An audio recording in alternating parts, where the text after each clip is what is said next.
பெண்களுடன் கூத்தடிக்கும் நடிகர், விஜயை வம்புக்கு இழுக்கும் பயில்வான் ரங்கநாதன்.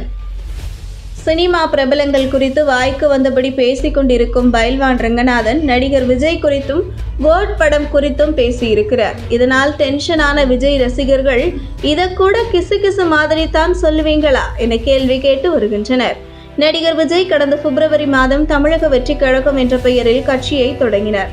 இந்த முதல் மாநில மாநாடு விழுப்புரத்தில் நடைபெற உள்ளது. இந்த நேரத்தில் விஜய் நடித்துள்ள கோட் திரைப்படம் வரும் 5ஆம் தேதி வெளியாக உள்ளது.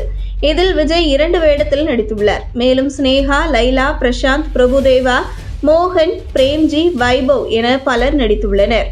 இந்த படத்தில் யுவன் சங்கர் ராஜா இசையமைத்திருக்கும் நிலையில் இப்படத்தில் இருந்து வெளியான அனைத்து பாடல்களும் இணையதளத்தில் ட்ரெண்டிங் ஆகியுள்ளது. பாடல் மட்டுமல்லாமல் இந்த படத்திலிருந்து வெளியான ட்ரைலர் படத்தின் மீதான எதிர்பார்ப்பை மேலும் அதிகரித்துள்ளது.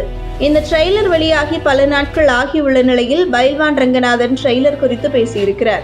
ட்ரெய்லர் நல்லாத்தான் இருந்தாலும் அந்த படத்தில் விஜய் பெயர் காந்தி. மகாத்மா காந்தி அசைவம் சாப்பிட மாட்டார், குடிக்கு எதிரானவர். ஆனால் இந்த படத்தில் காந்தி என்ற பெயர் வைத்திருக்கும் விஜய் குடிக்கிறார், பெண்களுடன் கூத்தடிக்கிறார். மேலும் ஸ்னேகா, என் வீட்டுக்காரருக்கு வேறு ஒரு பெண்ணுடன் தொடர்பு இருக்குமோ என்கிற சந்தேகம் இருப்பதாக பேசியிருக்கிறார்.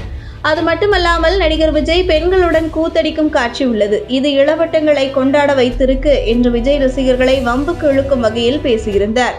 பயில்வான் ரங்கநாதன் இந்த விமர்சனத்தை கேட்டு கடுப்பான விஜயின் ரசிகர்கள், அந்த ட்ரெய்லரில் எவ்வளவோ நல்ல விஷயம் இருக்கு, அது எல்லாம் உங்களுக்கு கண்ணுக்கு தெரியலையா என்றும், விமர்சனத்தையும் கிசுகிசு மாதிரியே சொல்லுங்க என்றும் கருத்துக்களை பகிர்ந்து அவரை திட்டி தீர்த்து வருகின்றனர்.